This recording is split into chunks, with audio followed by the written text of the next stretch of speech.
I want to switch gears now and talk about some of the stuff you've done outside of wrestling. Obviously, we talk about being a coach and teacher, but you've also done stuff to help other people out in the community Yeah. as well. What kinds of things have you done as far as charity work is concerned? Well, you know what? My fiance and I just got back a couple weeks ago. Not well, but we had week before last.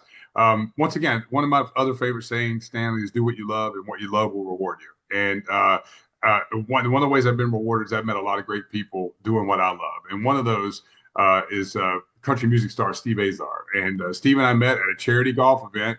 Gosh, probably 25 years ago, maybe 24, 25 years ago.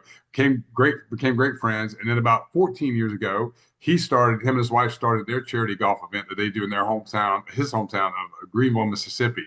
And it's called the Delta Soul event. And it's a weekend event, Thursday through Sunday. He brings in all of his, celebrity friends, and we raise money for him and his wife's foundation, which is called the Saint Cecilia Foundation, named after their daughter, one of their children. And what they do is all the money that we raise goes to the public school music programs throughout the state that are underfunded, that don't have the budget to get all the instruments that they need for the students. So all the money that we raise goes to that foundation, and that's how the money is spread and utilized. So that's one of the charities that I'm so proud to be a part of. And in the 14 years we've had the tournament, the charity weekend, I think I've only missed one. And the one year they didn't have it was just a year when we were all dealing with COVID. But as long as I can be there to help, I will, just because Steve and his wife Gwen are great friends, and it's a great cause, and I love just doing whatever I can to help that, not only help but to bring eyes and ears to it. Just to let people know that this is something that is needs to be done, and so we're bringing awareness to that too. And then also, I ever since that, because when I was young, when I was a kid, in first and second grade, I struggled terribly with dyslexia.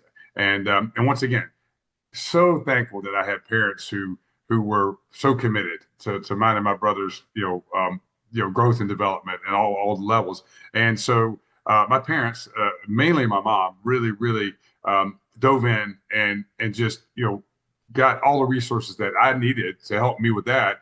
And this came at a time when I was in the second grade, when they were telling my parents that, they don't know a whole lot about dyslexia still to this day, but back then they sure didn't know a whole lot about it. And so they were telling my parents, that I was, if you can imagine, there was a pretty harsh term that was used back then, which is called educable mentally retarded, and that's what I got labeled.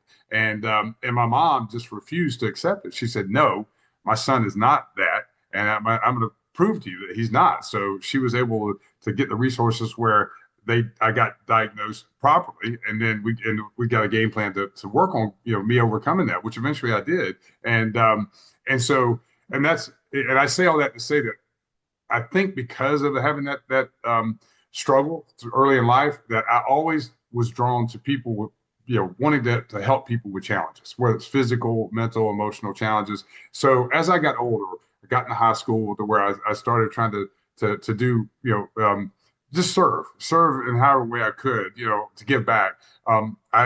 Special Olympics had kind of really gotten traction in the early '80s when I was finishing up high school, and so I worked with volunteer for that when I was in college and after college. When I moved to Atlanta, I eventually ended up coaching a weightlifting team for the Special Olympics up there for the state games, and I've always tried to stay available to that, and to try to support it, financially or however I can, just because, I love what that stands for, and the Special Olympics, motto is, let me win, but if I cannot win, let me be brave in the attempt, and I just think that's the coolest thing in the world, And so, and then here locally, I live in a great community. My fiance Veronica and I, it's called Avalon Park, and one of my good friends here, he is the head of the Central Florida Miracle League, and it's a baseball league they're all over the country now, but it's this specific baseball league designed for people with physical, mental, emotional challenges, and allowing them to come out and feel good, and get outside and breathe the fresh air, and participate in a baseball game like anyone like we get to do, and the Miracle League is an amazing thing, and so I'm working with my buddy Mike to really try to raise money and awareness for that here, and for the division of that here in Orlando. So yeah, those are just a few of the things that I've been involved in.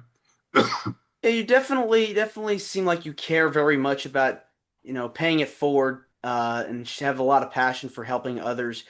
Is there like one particular memory that you have where there was coaching or helping with a function or doing something nice for someone that just made you feel good, just gave you joy inside?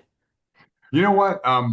Yeah, we I back when I was with WCW, and I got a lot of great memories, but this is the one that pops into my head first is that a good friend of mine that I grew up with, her name's Lee from Brunswick, Georgia.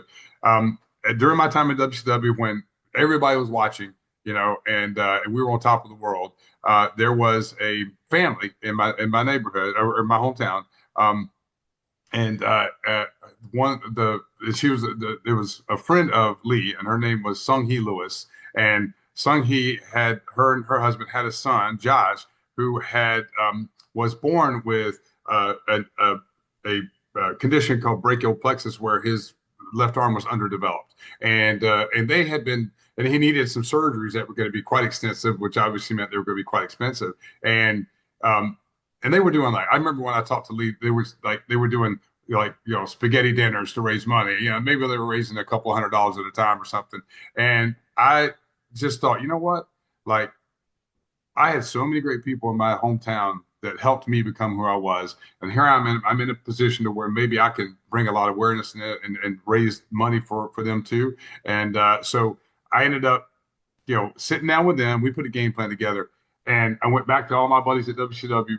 And long story short, we ended up putting on a huge WCW style show at my high school gym, and we raised, I think, if I remember, and this was in '97, maybe '98. So it was a while back.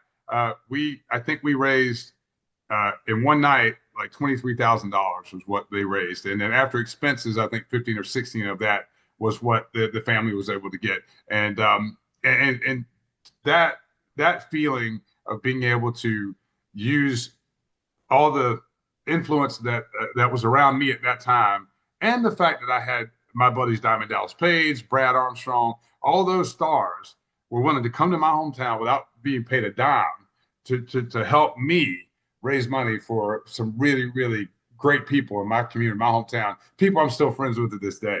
And so yeah, that was a really cool moment. It really was. It was cool, I guess you say, full circle moment. To be able to help someone in my hometown who really needed it at the time, and they were really good people, and to be able to not only to be able to do that, and to for the rest of the whole my hometown to come out to support that, was a really special thing. Yeah, Yeah, I mean that's incredible getting the chance to do that, especially at somewhere that you went to school and being able yeah, to bring all these people together for a good cause.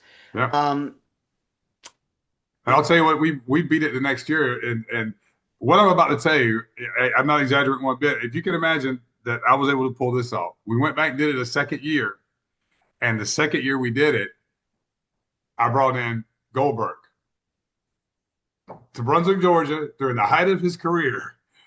Bill thought, our friendship was up. He thought enough of me to, and what happened was it was going to be in Jacksonville at a children's hospital, which was only like an hour away during that same time. And so I worked it out to where we got a private plane, fly him right up to Brunswick, and he came in and did an appearance, and he did more than an appearance, but you can imagine, bringing someone, he's a great friend even to this day, but someone of that caliber to my hometown in a high school gym for just a good family to do something. That was, I was amazed that I was able to do yeah, I mean, that. it brought so many smiles to their faces to see Yeah, one of their heroes yeah, make their day. I mean, there's no better feeling than that than cheering somebody up when they're going through something. You just yeah, never know absolutely, what absolutely. people are going through.